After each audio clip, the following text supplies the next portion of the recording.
রাজ্যের পুলিশ কিছু করতে পারবে না। রাজ্যের পুলিশ আগেও পারেনি আর এখনও পারবে না। রাজ্যের পুলিশ ওনারা শুধু ইনকাম করতে এসেছেন। ওনারা তৃণমূলের হয়ে গুন্ডা সাপোর্ট দিয়ে ইনকাম করতে এসেছেন, মুখ্যমন্ত্রীর কাছ থেকে ইনকাম করে যাচ্ছেন। ওনাদের ইনকাম করার রাস্তাটাও খুব তাড়াতাড়ি বন্ধ হয়ে যাবে।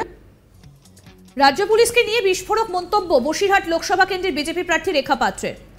তিনি বলেন, এখানে রাজ্যের পুলিশ কিচ্ছু করতে পারবে না, মুখ্যমন্ত্রীর কাছ থেকে আয় করতে এসেছে, আয় খুব তাড়াতাড়ি যাবে। এদিন প্রিজন ভ্যালে সন্দেশখালীর বেতাজ বাদশাহ শেখ শাহজাহানের চোখে জল প্রসঙ্গে বিস্ফোরক মন্তব্য বসিরহাট লোকসভার বিজেপি প্রার্থী তথা সন্দেশখালীর প্রতিবাদী রেখা পাত্র।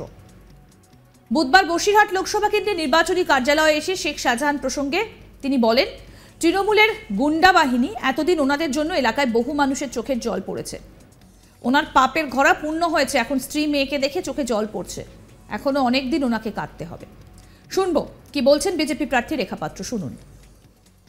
দেখুন, এতদিন শেখ শাহজাহান তৃণমূলের গুন্ডা বাহিনী ওনারা তো এতদিন সাধারণ মানুষের চোখের জল ফেলেছিলেন, এতদিন অন্যের সন্তানকে কাঁদিয়েছিলেন, আজকের নিজের সন্তান স্ত্রীকে দেখে চোখের জল পড়ছে। দেখুন, সবে তো জল পড়া শুরু। এতদিন এত দুর্নীতি করেছে যে ওনার সীমা পেরিয়ে গেছে, পাপের ঘোড়া ওনারও পূর্ণ হয়ে গেছে, তো এখনও চোখের জল ওনার পড়বে। দেখুন, একটা মানুষ কষ্ট পেলে, আমরা গ্রামের মানুষ তো আমাদেরও চোখের জল আসে।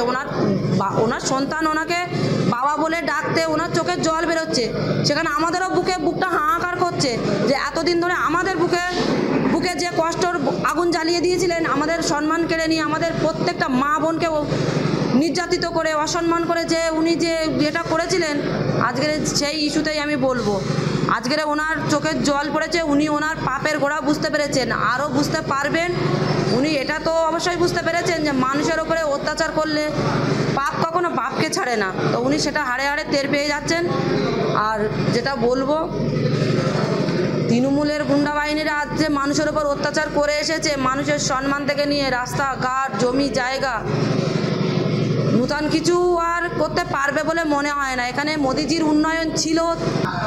দেখুন, শাহজাহানের ভাই সিরাজুল যে পালিয়ে বেড়াচ্ছেন, শেখ শাহজাহানও কিন্তু পালিয়ে বেরিয়েছিলেন, রেহাই পায়নি, তো আজকে সিরাজুলও পাবে না, ঠিক আছে?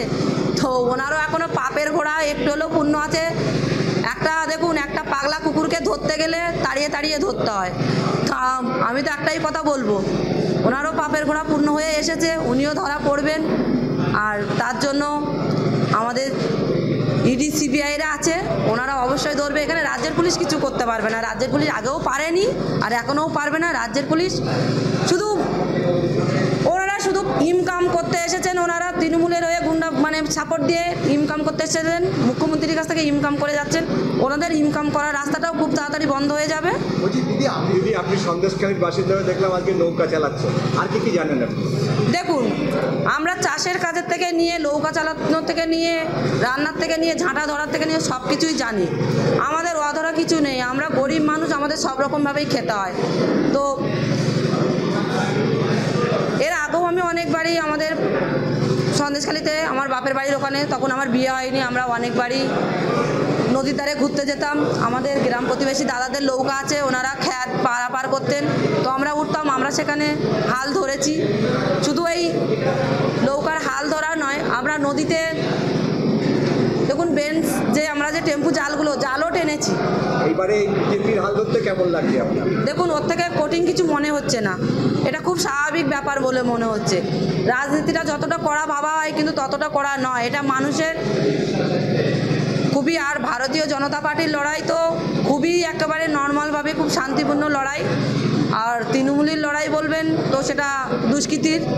আর তৃণমূলের লড়াইয়ে আছে শুধু সন্ত্রাসী, আর কিছুই নেই। আর এখানে আমি একটাই কথা বলবো, ভারতীয় জনতা পার্টি, এই বিজেপি পার্টি শান্তিপূর্ণ পার্টি। আর এটা মোদিজির প্রকল্প। উনি যে শান্তির যে লড়াই, ওনার যে শান্তির এই রাজনীতি, আমি মনে করি মানুষ এটাই বেছে নেবেন। আজকের এই মোদিজি যেটা করছেন, মানুষের মাথার উপর হাত রেখেছেন, ভালোবাসার হাত, মানুষও ভালোবাসার হাত রেখে আজকের দিনে আমার মনে হয়, আমি তো 100% আশাবাদী। কেননা আজকের চাইবে মানুষ, সাধারণ মানুষ এটাই চাইবেন যে এই লোকসভাটিকে আমাদের মাননীয় প্রধানমন্ত্রীর হাতে উপহার হিসেবে দিতে। এদিকে বসিরহাটের বিজেপি প্রার্থী রেখা পাত্রকে দুষলেন বরানগরের সিপিএম প্রার্থী তন্ময় ভট্টাচার্য। আজ তাক বাংলাকে দেওয়া একান্ত সাক্ষাৎকারে কি বলেছেন তন্ময় ভট্টাচার্য শুনি। বিজেপি আরও একটা সেখানে কাজ করেছে, সেটা হচ্ছে আন্দোলনের যে বিজেপি এতদিন ধরে আন্দোলন যে দেখে আসছি তার মধ্যে একজন মুখ রেখা পাত্র, তাকে ক্যান্ডিডেট হিসেবে তার নাম ঘোষণা করা হয়েছে। এই বিষয়টাকে আপনি কীভাবে দেখছেন, আপনার মূল্যায়ন কি? রেখা পাত্র আন্দোলনের কোনো মুখ না, সেটা রেখা নিজেও বলেছে। রেখা নিজেও সেটা বলেছে। রেখা ভালো মেয়ে, একটি সাধারণ গ্রামবাসী। আন্দোলনটা ছিল স্বতঃস্ফূর্ত। এই আন্দোলনটার প্রথম দিনের আন্দোলনের কোনো সংগঠক ছিল না। যখন ইডির ভয়ে শেখ শাহজাহান ফেরার হয়ে গেল, এতদিন ধরে মানুষ চুপ করেছিল শেখ শাহজাহানের ভয়ে। এবং প্রথম দিনের আন্দোলনে কিন্তু কোনো রাজনীতিরই অংশগ্রহণ ছিল না, আমাদেরও না, অন্য কারণ না। ওই গ্রামের মানুষ, তাদের সকলের থেকেই তো জমি দখল হয়েছে, এবং ওরা বলেছিল বিঘে প্রতি 10 লক্ষ টাকা তারা দেবে।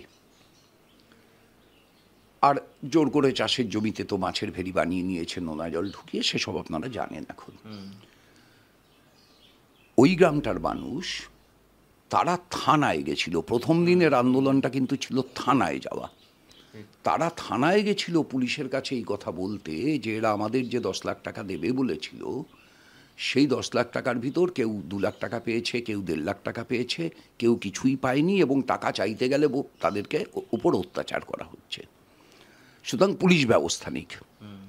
পুলিশ যেটা করে সেটা হচ্ছে ব্যবস্থা নেওয়ার পরিবর্তে যারা বিক্ষোভ করতে এসছে, যেহেতু ওগুলো গ্রামাঞ্চল, পুলিশও অনেককে বাই নেম চেনে, আর ইদানিং তো মোবাইল ফোনেই ক্যামেরা, ফলে তাদের ছবি তুলে শিবু হাজরা এবং উত্তম সর্দারের কাছে পাঠিয়ে দেয়। এবং সেই রাতে শিবু হাজরা, উত্তম সর্দাররা দুটো ভিডিও করে। সেই ভিডিওতে তারা বলে যে যারা এই কাজ করেছে তাদের পালিশ করতে আমরা কাল আসছি। পালিশ হচ্ছে ওখানে একটি জনপ্রিয় শব্দবন্ধ, পালিশ মানে অত্যাচার। এইবারে পরের দিনকে ওরা দেখে যে প্রায় 50টা মোটরসাইকেল নিয়ে সদেরেকের বাহিনী তারা গ্রামে ঢুকছে। তখন ওরা বোঝে, পুলিশই খবর দিয়েছে এটা ওরা বোঝে, এবং তখন ওরা হাতে লাঠি সোঁটা নিয়ে বেরোয় যে নিজেদেরকে বাঁচাতে হলে নিজেদের হাতেই লাঠি সোঁটা ধরতে হবে। এইটা হচ্ছে সন্দেশখালির স্বতঃস্ফূর্ত আন্দোলন, কোনো রাজনৈতিক দলের সৃষ্টি করা আন্দোলন না।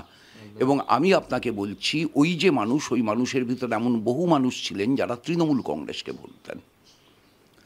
রেখাও ছিল ওই মানুষদের মধ্যে। এইবার বিজেপি পরবর্তীকালে বসিরহাট লোকসভা কেন্দ্রে ওদের কোনো রাজনৈতিক কর্মীকে প্রার্থী করতে না পেরে। আরও আপডেট পেতে দেখতে থাকুন আজ তাক বাংলার ইউটিউব চ্যানেল, সাবস্ক্রাইব করুন।